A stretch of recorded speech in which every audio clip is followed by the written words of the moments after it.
Na divisa entre Rio e São Paulo, onde o poder dos coroné ainda ditava a vida de todos nós, cresci como filha de lavadeira e um pai que morreu cedo demais. Meu padrasto chegou quando eu tinha 8 anos, homem quieto que trabalhava nas terras do Coronel Mendonça e trazia para casa o pouco que nos mantinha vivos. O sino da igreja tocou 7 vezes naquela quinta-feira santa de 1927. Eu estava no quintal de casa, estendendo os lençóis que minha mãe havia acabado de lavar para a família do Coronel Mendonça. Lembro do cheiro de sabão de cinzas que impregnava minhas mãos e de como o vento teimava em balançar os panos brancos, quase como se quisesse me avisar que algo estava para mudar. Feche os olhos por um instante. Sinta o cheiro da terra úmida depois da chuva que caíra na madrugada. Escute o canto dos bentivis nas laranjeiras e o burburinho distante que vinha da casa grande. Imagine as mãos de uma menina de 14 anos, com unhas curtas e dedos já calejados de tanto ajudar a mãe na lida, tremendo levemente sem saber o porquê. Foi nesse dia que minha infância morreu. Meu nome é Eulália Santos. Hoje, tenho mais de 90 anos, mas as lembranças daqueles dias ainda estão tão vivas em mim quanto o reflexo do sol na água do rio Paraíba, que separa os estados do Rio e São Paulo, e que também separou minha vida em antes e depois. Nasci filha de lavadeira. Cresci com o cansaço de minha mãe, embalando minhas noites e o cheiro de sabão como perfume dos meus dias. Meu pai, homem bom que trabalhava no corte da cana, morreu quando eu tinha apenas 5 anos, levado por uma febre que consumiu seu corpo em menos de uma semana. Restamos eu, minha mãe e minha irmãzinha Maria, que nasceu poucos meses depois da morte dele. Por 3 anos, vivemos só nós 3, até que minha mãe conheceu Joaquim, um homem calado e de poucas palavras que trabalhava nas terras do coronel. Ele entrou em nossas vidas como quem não quer nada e logo estava morando em nosso casebre, dividindo nossa miséria e trazendo para casa o pouco que ganhava nas lavouras da fazenda. Nunca o chamei de pai. Para mim, sempre foi seu Joaquim, o homem que minha mãe escolheu para não morrermos de fome. Nunca me maltratou, é verdade, mas também nunca me olhou como filha. E naquele dia de Quinta-feira Santa, eu entenderia o porquê. Nossa casa ficava nos fundos das terras do Coronel Mendonça, um homem que todos diziam ter mais poder que o próprio presidente da República naquela região. Dono de grandes plantações de café e criações de gado, sua palavra era lei, e seu olhar era temido por todos os trabalhadores das terras. O coronel tinha 2 filhos, Augusto, o mais velho, que estava estudando na capital havia 4 anos, e Teodoro, o caçula, ainda menino de 10 anos. A esposa do coronel, Dona Elisa, mulher pálida e de olhos sempre baixos, raramente era vista fora da casa grande. Comentavam em sussurros que o coronel a mantinha quase em cativeiro, por ciúmes ou maldade. Nunca se soube ao certo. Meus dias eram divididos entre ajudar minha mãe com as roupas que lavava para a família do coronel e cuidar da pequena Maria. Aos 14 anos, eu já sabia fazer de tudo um pouco. Cozinhar o feijão, limpar a casa, trançar os cabelos da minha irmã, fazer pequenos remendos nas roupas. Minha mãe havia me ensinado a ler algumas palavras usando um velho almanaque que guardava como tesouro. E eu sonhava em um dia poder estudar de verdade. Nas noites de lua cheia, sentávamos na soleira da porta, eu, minha mãe e Maria. E ela nos contava histórias de sua infância, de um tempo antes do coronel, quando sua família tinha um pedaço de terra próprio. Falava de uma liberdade que eu nunca conheci. Um dia, filha, você vai conhecer o mundo além desta fazenda, dizia ela, acariciando meus cabelos negros e rebeldes. Vai estudar, vai ser professora, quem sabe. Vai ter uma vida diferente da minha. Seu Joaquim geralmente ficava calado nesses momentos, fumando seu cachimbo de barro num canto escuro da casa, os olhos fixos em algum ponto invisível.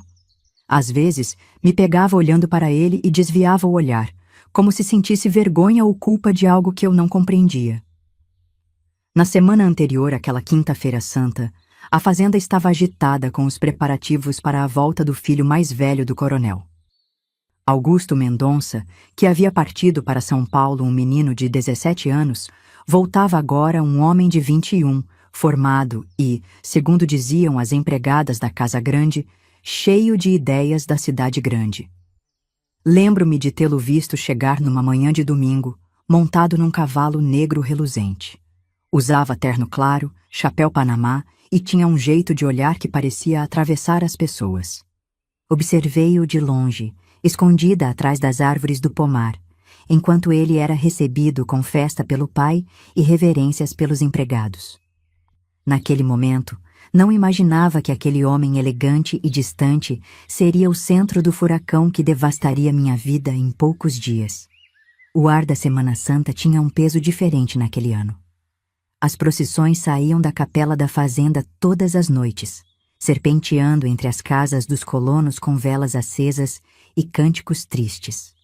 Minha mãe fazia questão de participar de todas, arrastando-me junto e carregando Maria no colo. Rezava com fervor incomum, como se pressentisse que precisaríamos de mais proteção do que nunca. Foi na quarta-feira que notei os olhares de Augusto sobre mim pela primeira vez. Eu caminhava atrás da imagem do Senhor dos Passos quando senti um arrepio na nuca. Ao virar ligeiramente a cabeça, vi-o parado sob a varanda da Casa Grande, observando a procissão.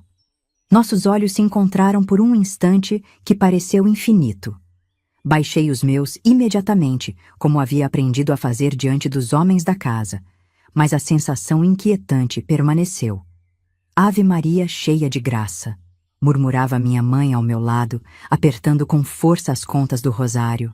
Protegei minha filha, Mãe Santíssima.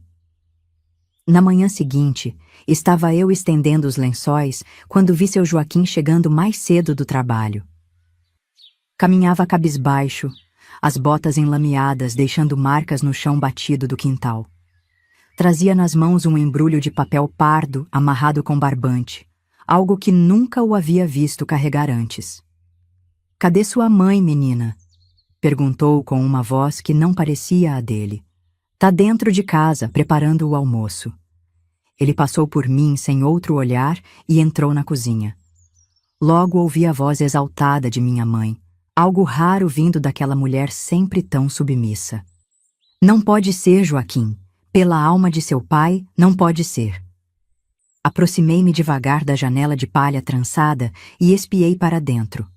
Minha mãe estava encostada no fogão a lenha, uma mão sobre a boca, os olhos arregalados em pavor. Seu Joaquim havia colocado o embrulho sobre a mesa e o abriu, revelando um vestido simples de algodão cru, mas novo, sem os remendos que caracterizavam todas as minhas roupas. "Não tem escolha, mulher. O homem já decidiu." "Mas ela é só uma menina, nem sabe o que é isso ainda. Melhor ela do que a pequena, não acha?" Vi minha mãe empalidecer de repente como se tivesse levado um tapa. Seus olhos marearam e ela olhou instintivamente para Maria, que brincava com uma boneca de pano no canto da cozinha. Santa Mãe de Deus! Ele não faria isso com uma criança de 7 anos. O coronel faz o que bem entende nas suas terras. Você sabe disso. Naquele momento, minha irmã percebeu minha presença na janela e sorriu para mim, mostrando a boneca que eu mesma havia feito para ela. Retribuí o sorriso automaticamente, enquanto um frio estranho se espalhava por meu corpo. "Amanhã de manhã, bem cedo, você vai levá-la para a Casa Grande", continuou seu Joaquim, agora falando tão baixo que mal consegui ouvir.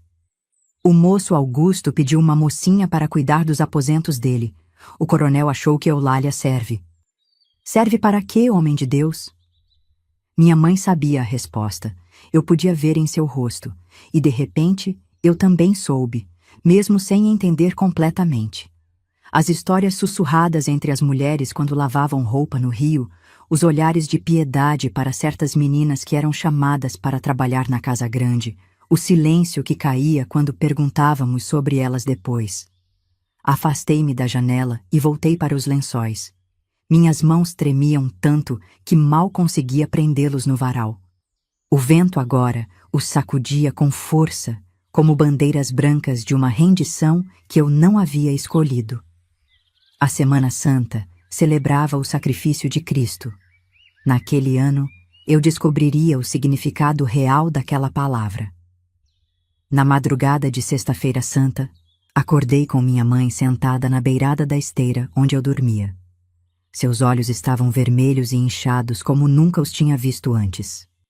Fora da janela, o céu ainda estava escuro, pontilhado de estrelas, como se o mundo inteiro continuasse em paz enquanto o meu desabava. Filha, precisa se levantar agora. A voz dela era um fio trêmulo no escuro. Ao lado dela já havia uma bacia com água morna e um pedaço de sabão, o mesmo que usávamos para lavar as roupas da casa grande. Obedeci sem dizer nada. Havia um nó em minha garganta que não me deixava falar. Ela me ajudou a me lavar, esfregando minhas costas e braços com uma delicadeza dolorosa, como se estivesse me tocando pela última vez. Em seguida, puxou o vestido novo que seu Joaquim havia trazido. Levante os braços. O tecido deslizou pelo meu corpo, caindo em dobras organizadas até meus tornozelos. Era simples, mas infinitamente melhor que qualquer roupa que já havia possuído. Um vestido de moça, não de menina. Minha mãe parecia envelhecer a cada segundo enquanto me arrumava. Mãe, consegui finalmente dizer, eu não quero ir. Ela segurou meu rosto entre suas mãos ásperas de tanto trabalho. Escute bem, Eulália. Sua voz era um sussurro urgente. Você vai fazer tudo o que mandarem, sem reclamar. Vai ser obediente e quieta. Quanto menos você chamar atenção, melhor. Entendeu? Assenti, sentindo as lágrimas queimarem meus olhos. Por que o seu Joaquim está fazendo isso comigo? Não é ele, filha. É o coronel. Ninguém diz não para o coronel. Mas eu sabia que havia mais. Havia algo nos olhos fugidios de seu Joaquim que me dizia que a decisão passara por ele, de alguma forma. Maria ainda dormia, enrolada como um bichinho em seu canto da esteira, alheia à tempestade que sacudia nossa família. Minha mãe trançou meu cabelo com cuidado e prendeu-o com uma fita que guardava para ocasiões especiais. Depois, pegou debaixo do colchão de palha algo embrulhado num pedaço de pano. Isso era da sua avó. Ia dar quando você casasse, mas acho que precisa agora. Era um pequeno crucifixo de madeira entalhada, suspenso em um cordão de couro escuro. Ela o colocou em meu pescoço e o escondeu dentro do vestido. Que ele te proteja onde eu não puder mais. O galo cantou pela primeira vez quando seu Joaquim apareceu na porta do quarto. Estava arrumado com sua roupa de domingo, o cabelo penteado para trás e o chapéu nas mãos. Parecia desconfortável, quase constrangido. Está na hora, disse ele, evitando olhar diretamente para mim. Minha mãe se ajoelhou de repente e me abraçou com força, seu corpo sacudindo com soluços silenciosos. Senti suas lágrimas molharem meu ombro. Que a Virgem Maria te guarde, minha filha, murmurou, fazendo o sinal da cruz em minha testa. Não esqueça quem você é. Eu queria dizer algo, queria gritar, suplicar, correr para o mato e me esconder. Mas o nó em minha garganta só apertou mais, e tudo o que consegui foi assentir uma vez mais. Seu Joaquim me conduziu para fora. O céu começava a clarear no horizonte, em tons de rosa e dourado que pareciam uma crueldade diante do que estava acontecendo. O caminho até a casa grande nunca me pareceu tão longo. Seguimos em silêncio por quase todo o trajeto, até que, próximo ao portão dos fundos, ele parou e falou sem me olhar. Foi a única maneira, entende? Se não fosse você, seria a pequena. Senti como se tivesse levado um soco no estômago. Maria, minha irmãzinha de 7 anos? A compreensão do que ele estava dizendo me atingiu como um raio. O coronel ou seu filho queriam uma menina, qualquer menina, e seu Joaquim havia oferecido a mim para salvar minha irmã. Você é forte, continuou ele, ainda olhando para o chão. Vai sobreviver. Foi a única explicação que recebi, a única justificativa para ter sido entregue como se fosse uma mercadoria ou um presente. Um sacrifício para aplacar os desejos do filho do coronel. Quando cruzamos o portão dos fundos da casa grande, a cozinheira, Dona Genoveva, nos esperava. Era uma mulher negra, alta e de braços fortes, que eu conhecia de vista das vezes em que levava roupa limpa com minha mãe. Joaquim, ela cumprimentou com um aceno seco de cabeça, antes de se voltar para mim com um olhar que misturava pena e resignação. Vem, menina, vou te mostrar onde vai ficar. A casa grande era um mundo à parte. Enquanto seguia Dona Genoveva pelos corredores de piso frio e brilhante, senti-me diminuir a cada passo. As paredes eram altas, decoradas com quadros de pessoas que nunca vi. Os móveis, escuros e lustrosos, pareciam me observar com desaprovação. Havia cheiros diferentes, de cera, de flores, de comidas que nunca provei. Aqui é a cozinha, explicou Dona Genoveva ao passarmos por um cômodo imenso, onde outras 2 mulheres trabalhavam em silêncio. Você vai tomar suas refeições aqui com os outros empregados da casa. Continuamos por um corredor estreito até uma pequena porta. Este é o quarto de serviço onde vai dormir.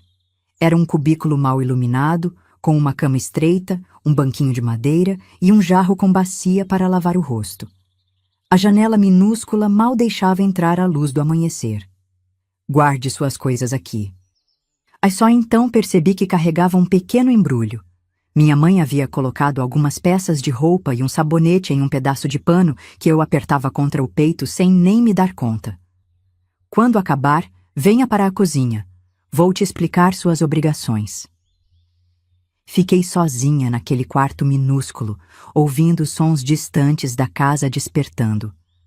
Coloquei meu pequeno embrulho sobre a cama e me sentei ao lado dele.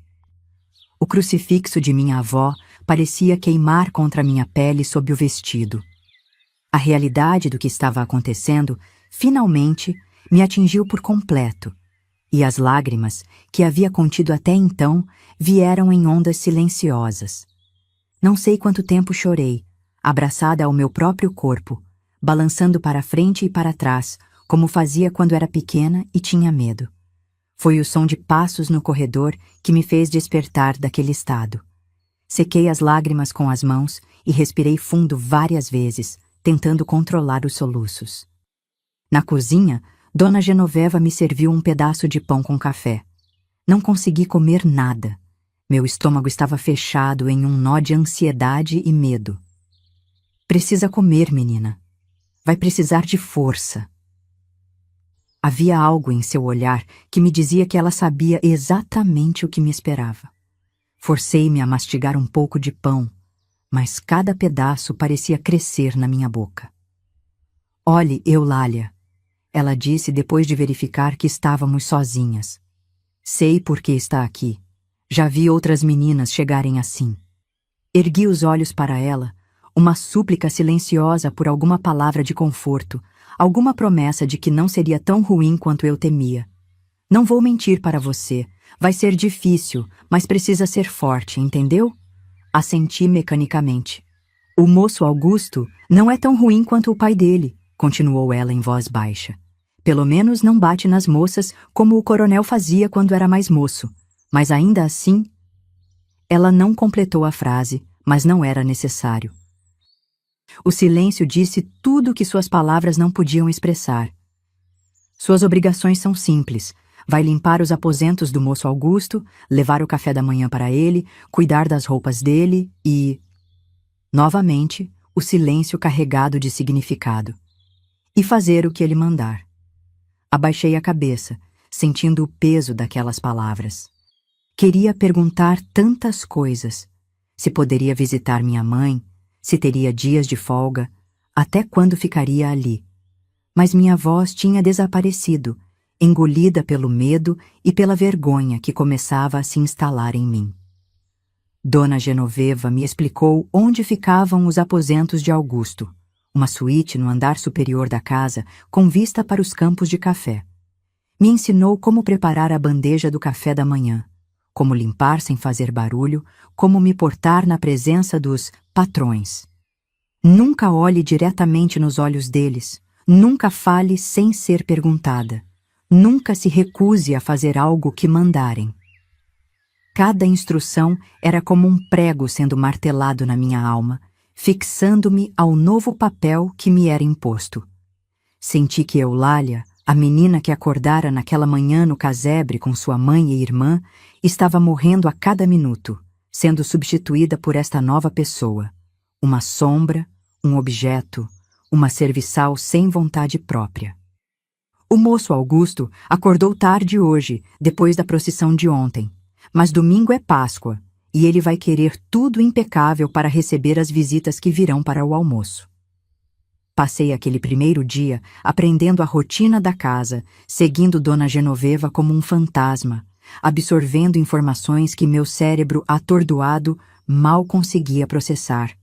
À noite, quando finalmente me recolhi ao quartinho dos fundos, senti como se tivesse vivido anos em um único dia.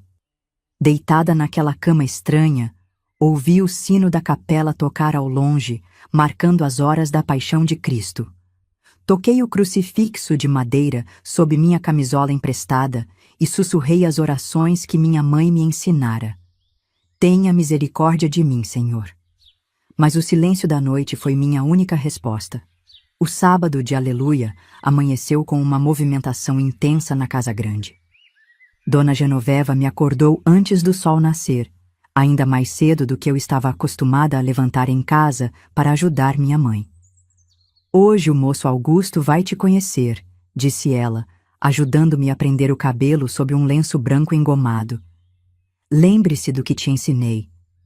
Minha bandeja tremia nas mãos quando subi as escadas para os aposentos de Augusto. Dona Genoveva caminhava à minha frente, mostrando o caminho. Paramos diante de uma porta de madeira escura, e ela bateu 2 vezes, suavemente. Entre, respondeu uma voz masculina do outro lado. A cozinheira abriu a porta e indicou que eu deveria passar. Entrei no quarto mais luxuoso que já havia visto em minha vida. Era espaçoso, com uma cama grande coberta de lençóis brancos. Havia uma escrivaninha com livros, um armário imponente e janelas amplas com cortinas que deixavam entrar a luz dourada da manhã. Augusto estava sentado numa poltrona junto à janela, já vestido com calças claras e camisa branca de mangas compridas. Lia um jornal que baixou quando entramos. Bom dia, patrão, disse Dona Genoveva com uma pequena reverência. Esta é Eulália, a moça que vai cuidar de seus aposentos, como o coronel determinou. Augusto me observou por um longo momento, seus olhos percorrendo-me da cabeça aos pés, como se estivesse avaliando um animal numa feira. Mantive meu olhar fixo no chão, como havia sido instruída, mas podia sentir o calor subindo pelo meu rosto. Deixa a bandeja ali, menina, ele disse finalmente, apontando para uma mesinha lateral. Aproximei-me com passos hesitantes e coloquei a bandeja onde ele indicara. Minhas mãos tremiam tanto que a xícara tilintou contra o pires. Quantos anos você tem? Ele perguntou, quando já me afastava para ficar ao lado de Dona Genoveva. 14, senhor, respondi num fio de voz. Houve uma pausa longa. Ousei levantar os olhos rapidamente e o flagrei me estudando com uma expressão que não consegui decifrar. Não era crueldade, nem desejo descarado como eu temia, mas algo mais complexo, quase contemplativo. Você sabe por que está aqui, Eulália? A pergunta me pegou de surpresa. Ao meu lado, Dona Genoveva ficou tensa. Para cuidar de seus aposentos, senhor, respondi, repetindo o que tinha ouvido. Um sorriso quase imperceptível surgiu no canto de seus lábios. Sim, claro, para cuidar dos meus aposentos. Ele fez um gesto com a mão, dispensando-nos.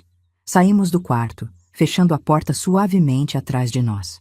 No corredor, soltei o ar que nem percebera estar segurando. Foi bem, murmurou Dona Genoveva. Agora vamos, há muito trabalho para preparar a casa para amanhã.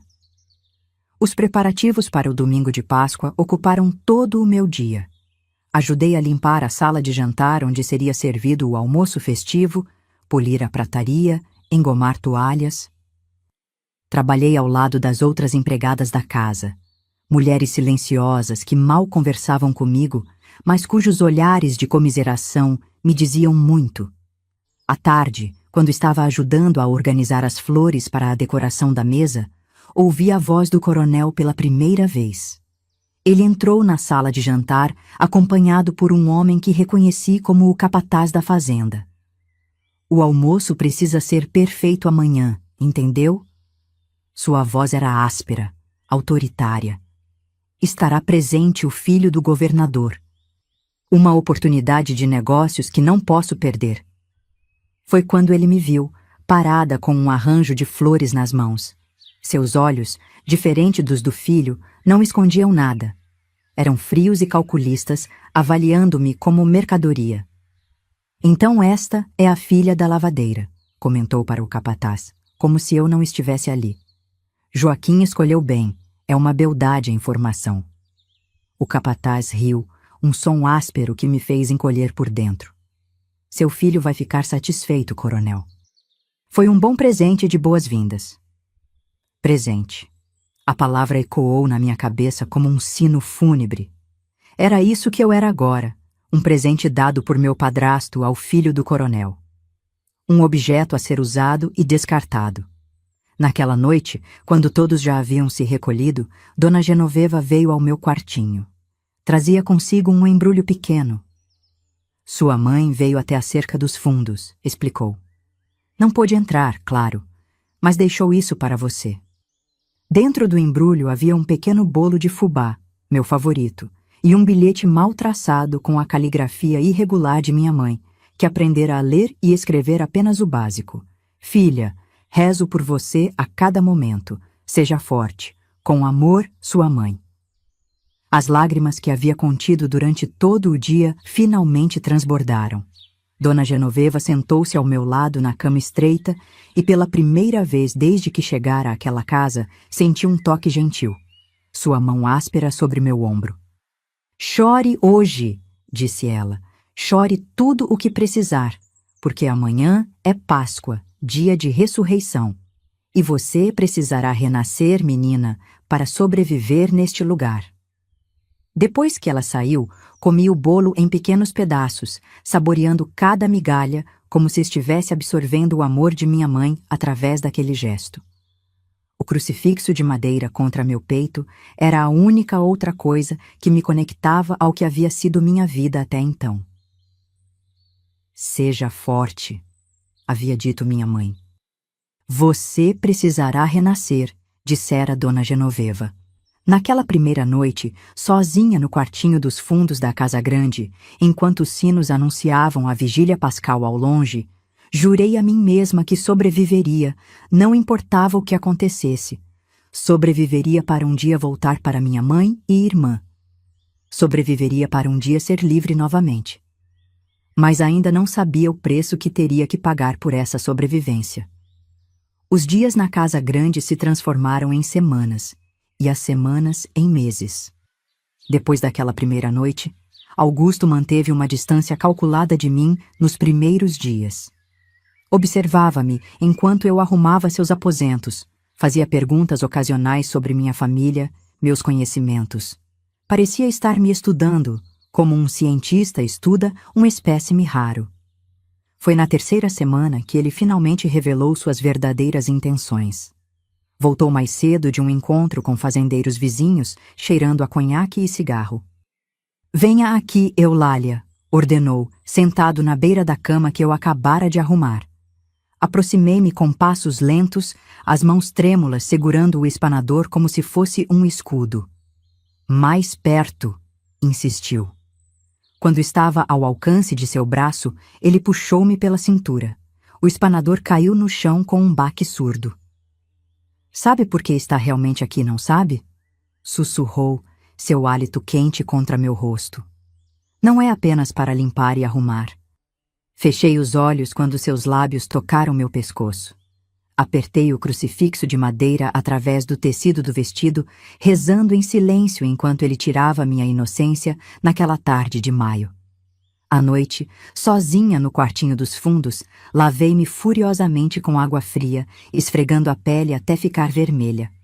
O choro que me consumiu foi silencioso. Aprendi cedo que até as lágrimas precisavam ser discretas na casa grande. Na manhã seguinte, Dona Genoveva percebeu meus olhos inchados e minha dificuldade em caminhar. "Aceite o que não pode mudar, menina", disse ela enquanto preparávamos o café da manhã. "Muitas antes de você passaram por isso. Algumas foram embora em caixões de madeira por terem resistido demais." Suas palavras, embora duras, continham uma verdade inegável. No mundo em que vivíamos, moças como eu não tinham escolha. Éramos peças de um jogo controlado por homens poderosos, coronéis, fazendeiros, políticos que viam nossas vidas como extensões de suas propriedades. Adaptei-me como pude. Quando Augusto me chamava, ia sem resistência, deixando minha mente vagar para longe, enquanto meu corpo suportava seus avanços. Nos outros momentos, absorvia tudo o que podia daquele novo mundo. Observava as conversas dos ricos à mesa, prestava atenção em como se comportavam, como falavam. À noite, sozinha, praticava a leitura com um velho livro de orações que Dona Genoveva me emprestara escondido. Não tinha permissão para estudar, mas minha fome de conhecimento encontrava frestas para se alimentar. Nos domingos, quando me permitiam algumas horas de folga, encontrava minha mãe no limite da fazenda. Nossos encontros eram breves e temerosos. Ela trazia notícias de Maria, já com quase 8 anos, e pequenos presentes, uma fita para o cabelo, um doce embrulhado em papel. "Estou economizando", confidenciou-me certa vez. "Quando juntar o suficiente, vamos fugir daqui, às 3. Aquela esperança, por mais tênue que fosse, tornou-se minha âncora. Enquanto isso, aprendia a navegar nas águas turbulentas da casa grande, desenvolvendo habilidades de sobrevivência que jamais imaginei precisar. 6 meses após minha chegada à casa grande, encontrei minha primeira oportunidade de mudança. Dona Elisa, a esposa do coronel, adoeceu gravemente. Precisavam de alguém para cuidar dela durante a noite, enquanto sua criada pessoal descansava. "Você sabe ler, não é?" perguntou-me o coronel, parado à porta da cozinha onde eu lavava a louça. "Minha esposa quer que leiam para ela durante a noite." Foi assim que comecei a passar minhas noites no quarto de Dona Elisa, lendo em voz alta romances e versos que mal compreendia. A senhora pálida e frágil raramente falava, apenas indicava com gestos qual livro desejava ouvir. Uma noite, quando pensou que eu havia saído, ouvia conversando com o médico que viera visitá-la. "Aquela menina, a nova criada do Augusto, é filha da lavadeira, não é?" "Sim, senhora", respondeu o médico, um homem idoso de barba branca. "Ele a trata como tratou as outras?" O silêncio que seguiu foi resposta suficiente. "Doutor Silva", continuou ela com voz fraca, "quando eu morrer, prometa que vai ajudá-la. Ela tem inteligência nos olhos." Aquela conversa acendeu uma chama de esperança em meu peito. Enquanto cuidava de Dona Elisa, estava temporariamente livre das visitas noturnas de Augusto. E mais, havia alguém na casa grande que me via como pessoa, não como objeto. Cometi meu primeiro erro grave ao depositar confiança demais nessa nova situação. Uma tarde, encontrei um livro de poesia esquecido no quarto de Dona Elisa e o levei para meu quartinho, ávida por ler mais. Foi surpreendida por Augusto, que entrou sem bater. "O que faz com isso?" perguntou, arrancando o livro das minhas mãos. "Andou roubando coisas de minha mãe?" "Não, senhor, apenas..." gaguejei, aterrorizada. Ela me deixou ler para ela e pensei. O tapa veio rápido e certeiro, fazendo-me cambalear para trás. "Criadas não pensam", rosnou ele, "e certamente não levam coisas que não lhes pertencem." Naquela noite, fui chamada ao escritório do coronel. Augusto havia relatado o roubo. O castigo foi severo. proibida de visitar minha família por um mês e transferida da casa principal para trabalhar na lavanderia, onde o trabalho era mais pesado e as condições piores.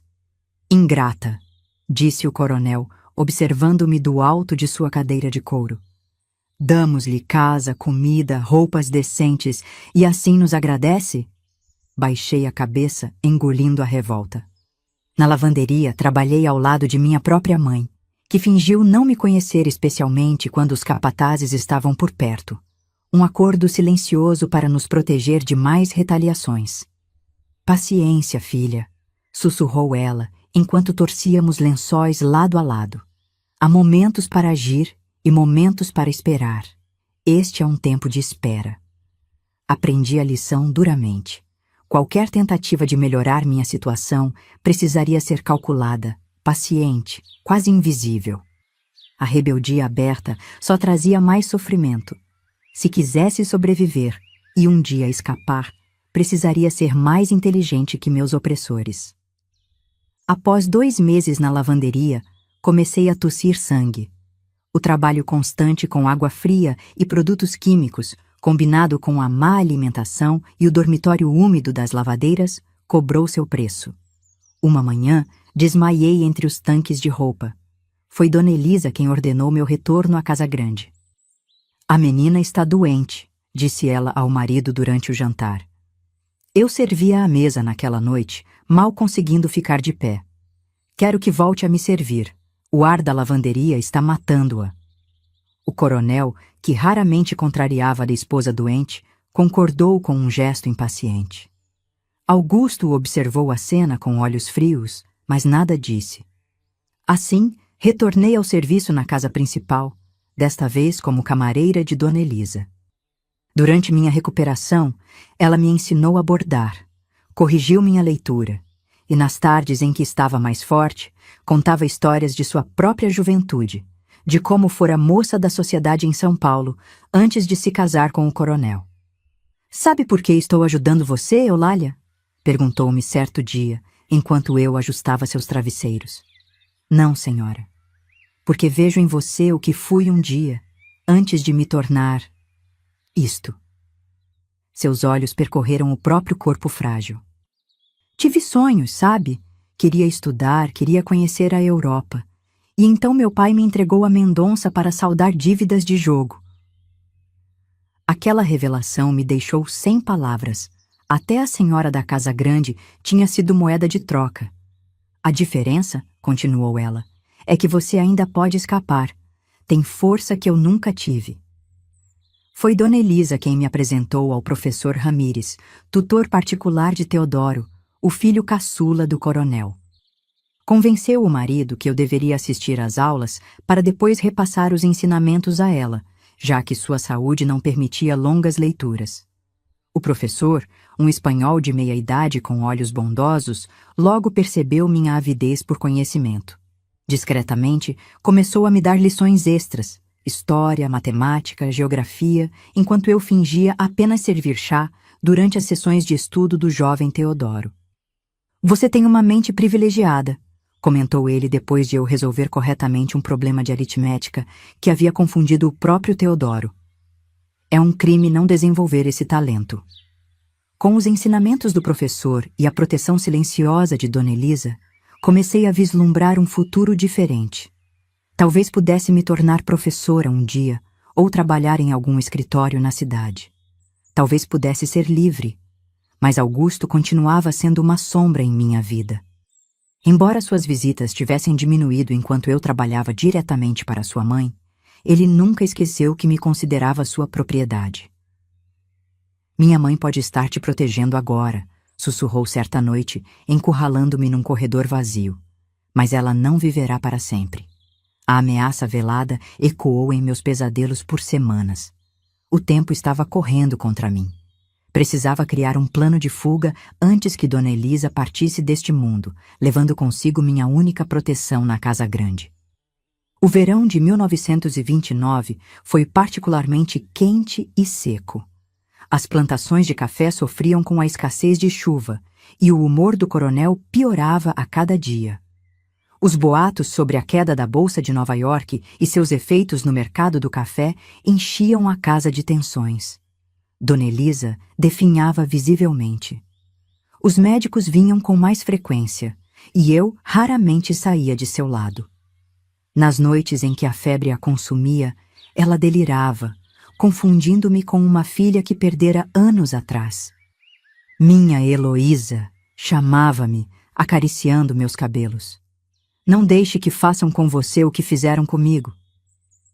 Numa tarde particularmente crítica, quando o médico já havia saído balançando a cabeça em desalento, ela segurou minha mão com força surpreendente. Na minha caixa de joias, sussurrou, há um envelope com dinheiro. Não é muito, mas será suficiente para você começar uma nova vida longe daqui. Lágrimas escorriam pelo meu rosto enquanto eu ajeitava suas cobertas. A senhora vai ficar boa, tentei consolá-la. Não, criança, meu tempo está acabando, mas o seu está apenas começando. Naquela mesma noite, o coronel reuniu a família para discutir o futuro. Eu servia o café, praticamente invisível como todos os criados, quando ouvi a notícia que mudaria meu destino.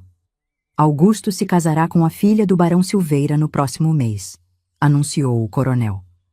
A união de nossas famílias salvará nossas fazendas da ruína que se aproxima. E quanto às minhas, criadas pessoais? Perguntou Augusto com um olhar em minha direção. A noiva está trazendo suas próprias empregadas. As suas serão realocadas. Um pavor gelado percorreu minha espinha. Ser realocada poderia significar muitas coisas, nenhuma delas boa para alguém na minha posição.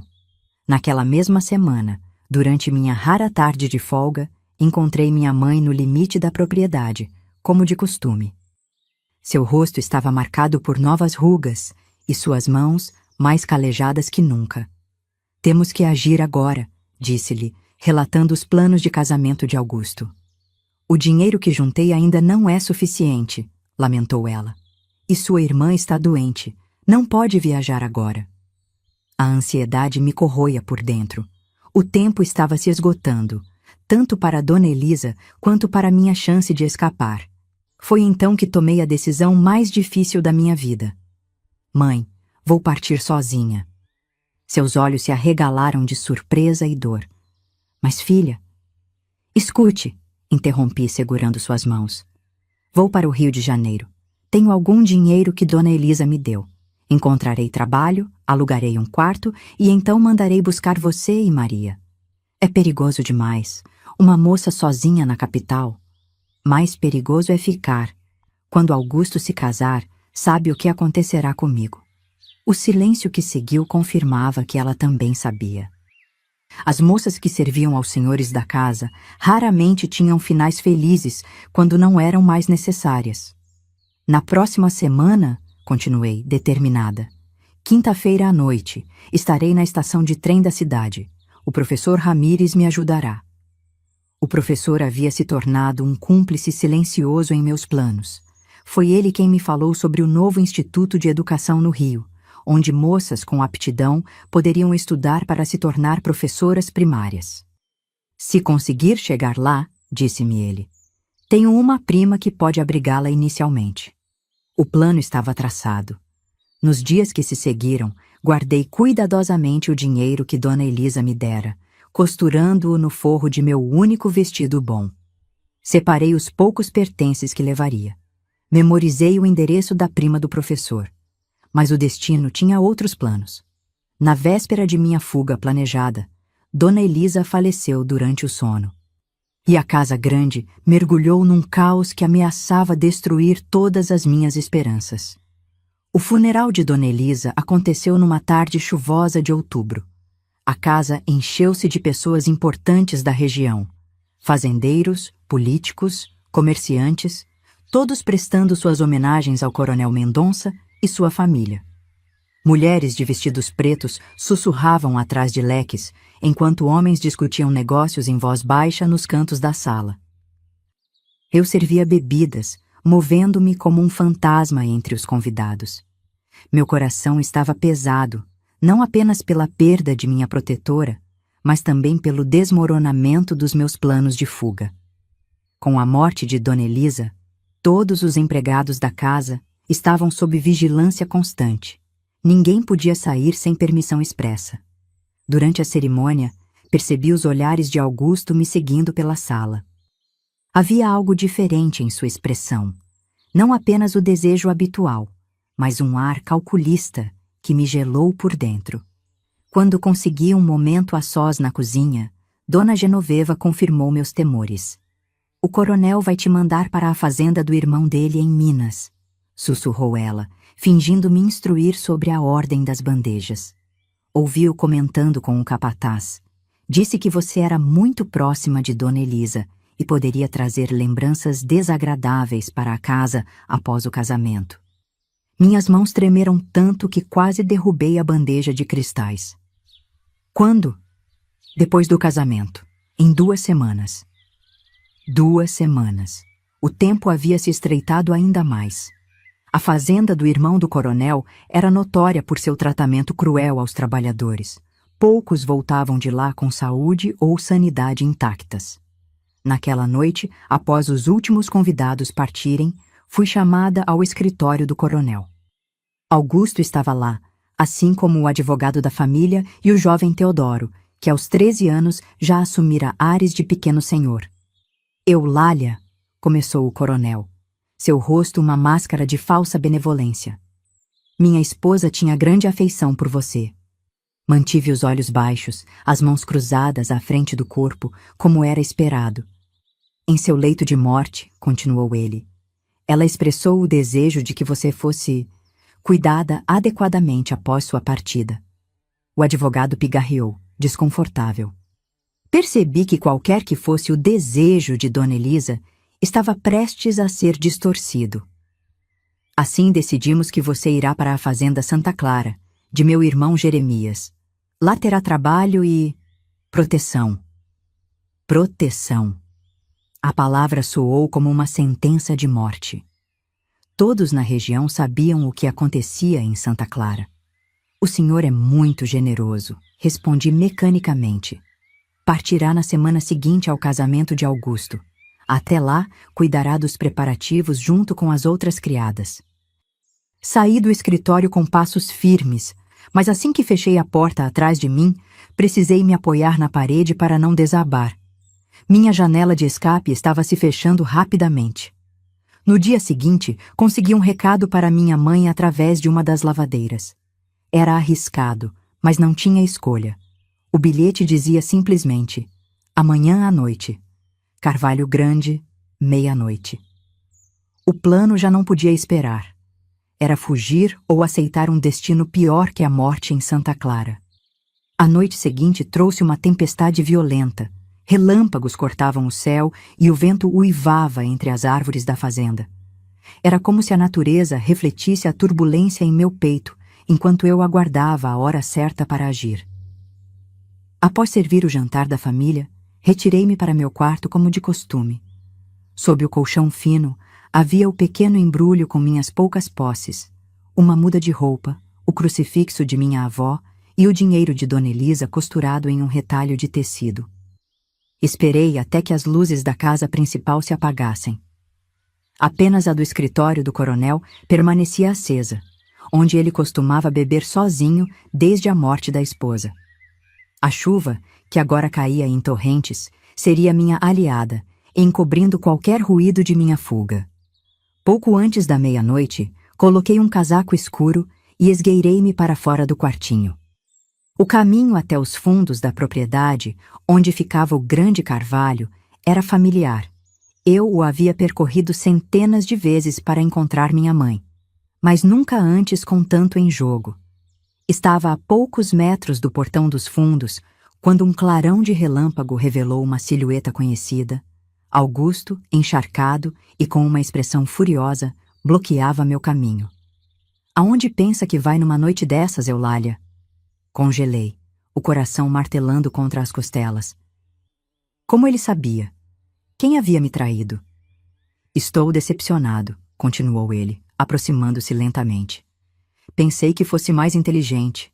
Fugir? Para onde? Com quem?" Por favor, consegui dizer, recuando um passo. Deixe-me ir.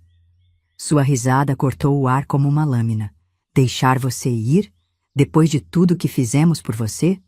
Depois de meu pai ter pago bom dinheiro por você ao seu padrasto? A revelação atingiu-me como um golpe físico. Dinheiro. Eu havia sido vendida, não apenas dada, como um presente. O homem que minha mãe escolhera para nos proteger havia me vendido como mercadoria. Quanto? Perguntei, surpresa com a firmeza em minha própria voz. O quê? Quanto ele recebeu por mim? Augusto sorriu, cruel. O suficiente para comprar um pedaço de terra e levar sua mãe e irmã para longe daqui. O mundo pareceu desabar ao meu redor. Minha mãe também sabia? Também havia consentido? Não, não podia acreditar nisso. Você mente, acusei. Pergunte a ela, respondeu ele, indicando com a cabeça a direção do carvalho. Ela está esperando lá, não está? Junto com aquele professor intrometido. Nesse momento, ouvi gritos distantes e vi lanternas se acendendo nos alojamentos dos capatazes. A tempestade havia nos dado cobertura, mas não por muito tempo. O que fez com eles? Perguntei, o desespero crescendo em minha garganta. Nada ainda. Mas meu pai decide o destino deles agora. Foi então que algo se quebrou dentro de mim. O último fio de submissão que me prendia àquele lugar, aquelas pessoas. Sem pensar duas vezes, empurrei Augusto com toda a força que consegui reunir. Surpreso pela agressão inesperada de uma simples criada, ele cambaleou para trás, escorregando na lama. Corri. Corri como nunca havia corrido antes, através da chuva torrencial, em direção ao carvalho onde minha mãe e o professor deveriam estar esperando. O que encontrei lá mudaria o curso da minha vida para sempre. Sob o carvalho, encontrei não apenas minha mãe e o professor Ramírez, mas também minha irmã Maria e meu padrasto, Joaquim. Todos estavam encharcados pela chuva, com expressões de medo estampadas nos rostos. 2 capatazes armados os vigiavam. Eulália! Gritou minha mãe ao me ver, tentando correr em minha direção, mas sendo impedida por um dos homens. Fique onde está, ordenou o capataz mais velho, que reconheci como Severino, braço direito do coronel. O que está acontecendo? Perguntei, olhando para o professor, que tinha um filete de sangue escorrendo pela têmpora. Uma emboscada, respondeu ele amargo. Alguém contou sobre nossos planos. Meus olhos se voltaram instintivamente para Joaquim, que mantinha o olhar fixo no chão enlameado. Foi você? Perguntei, a voz trêmula de raiva e descrença. Antes que ele pudesse responder, ouvi passos pesados atrás de mim. O coronel Mendonça aproximava-se, protegido da chuva por um capataz que segurava um guarda-chuva sobre sua cabeça. Augusto vinha logo atrás, o rosto contorcido em uma expressão de triunfo malévolo. Que cena comovente, comentou o coronel com escárnio. Uma tentativa de fuga familiar, devo admitir que estou decepcionado, Joaquim. Meu padrasto finalmente ergueu os olhos, revelando uma mistura de vergonha e desespero. Coronel, não é o que parece. Eu vim impedir. Silêncio, trovejou o coronel. Você me garantiu que a garota ficaria aqui sem problemas, que sua lealdade estava comigo. E agora, o encontro conspirando com este... Seu olhar voltou-se para o professor Ramírez. Este agitador estrangeiro. Não é verdade, interveio minha mãe. Viemos nos despedir. Eulália estava partindo sozinha. O coronel sorriu, um sorriso frio que não alcançava seus olhos. Uma história muito conveniente. Infelizmente, já ouvi versões diferentes. Foi então que tudo ficou claro para mim. Meu padrasto havia me vendido sim. Mas quando soube que eu seria enviada para Santa Clara após o casamento de Augusto, algo em sua consciência despertou. Ele havia vindo me ajudar a fugir, não me entregar.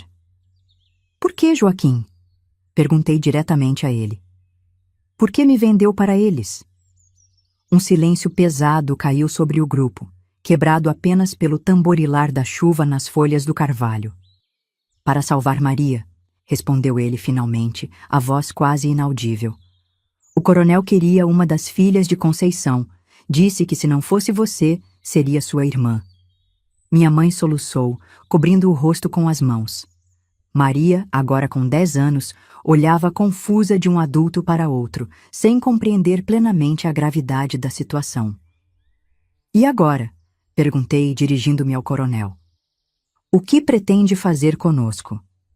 Ele me estudou por um longo momento, como se me visse verdadeiramente pela primeira vez. Não como uma criada ou um objeto, mas como um ser humano que ousava desafiá-lo. O professor será expulso da região amanhã cedo, declarou finalmente. Quanto à sua família, ele lançou um olhar para Joaquim e minha mãe. Terão 1 semana para deixar minhas terras, sem levar nada além das roupas do corpo. E Eulália? Perguntou o professor, a voz firme apesar de sua situação precária. O coronel sorriu novamente, aquele sorriso terrível que gelava meu sangue. Ah, Eulália, ela tem uma dívida a pagar, uma dívida que assumiu no lugar da irmãzinha. E dívidas, na minha terra, são sempre pagas, até o último centavo. 78 anos se passaram desde aquela noite de tempestade sob o carvalho. Meus cabelos, antes negros como café fresco, hoje são brancos como as nuvens que observo da janela da pequena casa onde vivo, próxima à escola rural onde lecionei por 4 décadas. As rugas em minhas mãos contam histórias que minha voz já cansou de narrar. O tempo é um mestre curioso. Ele não apaga as dores, apenas nos ensina a carregar seu peso com mais dignidade. Durante muitos anos, carreguei comigo não apenas as cicatrizes do que vivi na Casa Grande, mas também o peso do sacrifício que meu padrasto e minha mãe fizeram, a escolha terrível entre 2 filhas, a decisão impossível sobre qual delas poderia ter uma chance de sobreviver. Muitos perguntam como consegui perdoar. A verdade é que o perdão não veio em um único momento revelador. Veio em pequenas doses, ao longo de anos. Veio quando compreendi que em um mundo onde os coronéis detinham poder absoluto, pessoas comuns como meus pais faziam o possível para sobreviver com o mínimo de dignidade. O que teria feito no lugar deles? Perguntei-me inúmeras vezes ao longo da vida, e nunca encontrei resposta que me satisfizesse completamente. Após aquela noite, passei mais 3 anos na fazenda Mendonça. Quando Augusto finalmente se casou, sua esposa, uma moça educada da capital, não suportou minha presença na casa, percebendo o que havia acontecido. Foi ela, ironicamente, quem convenceu o coronel a me deixar trabalhar como ajudante na escola local, sob supervisão rigorosa do professor que substituiu Ramírez. Ali descobri minha vocação. Nas letras e nos números, encontrei uma liberdade que ninguém poderia me tirar. Quando o velho coronel faleceu em 1937 e seu império começou a desmoronar com as mudanças políticas no país, consegui lentamente construir minha autonomia. Minha família viveu em extrema pobreza após a expulsão das terras. Somente anos depois, quando já era professora formada, pude me reunir com eles numa pequena cidade do interior de Minas Gerais. Joaquim, já velho e doente, pediu-me perdão no leito de morte. Segurei sua mão e disse que compreendia, mesmo que a dor nunca tivesse desaparecido completamente. Nunca me casei. As marcas deixadas por aqueles anos na Casa Grande foram profundas demais. Mas isso não significa que não conheci o amor. Amei cada aluno que passou por minhas mãos. Amei os livros que me salvaram da escuridão. Amei o amanhecer que, todos os dias, me lembrava que havia sobrevivido mais uma vez. Augusto morreu jovem, vítima de tuberculose, antes dos 40 anos. Quando soube da notícia, não senti alegria nem vingança, apenas um vazio estranho, como se um capítulo incompleto finalmente se encerrasse. O professor Ramírez me encontrou novamente em 1951, durante uma conferência de educadores em São Paulo. Ele havia continuado sua luta pela educação em outras regiões do país. Naquela noite, conversamos por horas sobre tudo o que acontecera e o que poderíamos ter feito diferente. Talvez nada, concluiu ele. No mundo dos coronéis, éramos todos peões num tabuleiro injusto. Tinha razão. Em um país construído sobre desigualdades tão profundas, nossas escolhas sempre foram limitadas pelas circunstâncias. Mesmo assim, encontrei meu caminho para reconstruir o que havia sido quebrado dentro de mim.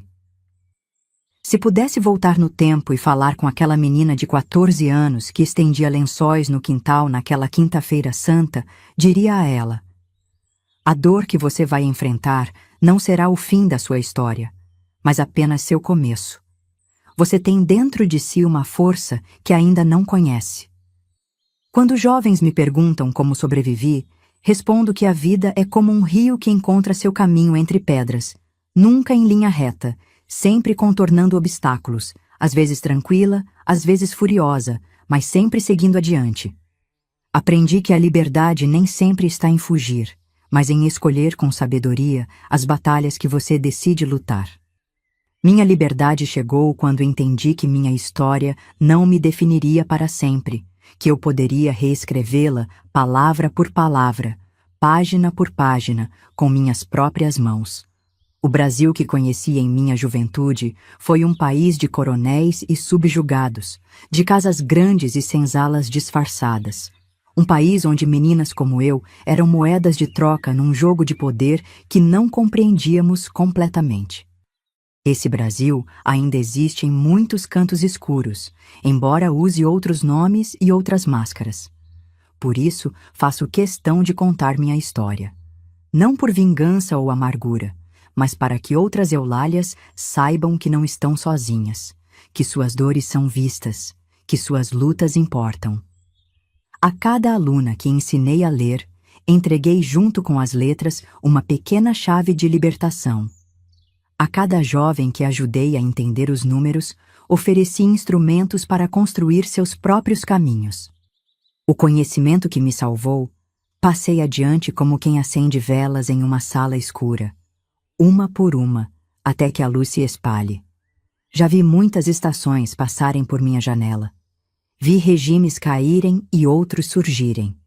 Vi o poder mudar de mãos, mas raramente de forma. Vi a terra que foi dos coronéis ser repartida, vendida, transformada. A Fazenda Mendonça hoje é um condomínio residencial. O carvalho onde enfrentei minha verdade mais dura ainda está lá, dizem, centenário e imponente. No fim, o que fica? Não é o sofrimento que nos define, mas como escolhemos carregar suas marcas. Carrego as minhas não como feridas abertas, mas como cicatrizes que contam uma história de resistência. Uma história brasileira, comum em sua crueldade, singular em sua superação.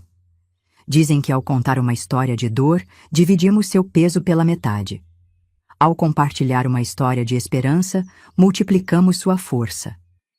Por isso conto a minha, para dividir o fardo daquele passado e multiplicar a esperança no futuro que construímos todos os dias. Hoje, quando os sinos da igreja tocam 7 vezes, não lembro mais apenas daquela quinta-feira santa. Lembro dos 7 decênios de vida que construí depois dela, das centenas de crianças que ensinei a sonhar além dos limites impostos, dos livros que escrevi sob pseudônimo, contando histórias de mulheres invisíveis. Quando o vento balança as cortinas de minha janela, como balançava os lençóis naquele dia distante, sorrio. Aquela menina de 14 anos nunca imaginou que, apesar de tudo, aprenderia a voar com suas próprias asas. E vocês, que me ouvem agora, lembrem-se sempre, não há corrente que não possa ser quebrada, não há história que não possa ser reescrita, não há destino que não possa ser transformado por mãos determinadas a mudar o curso do rio.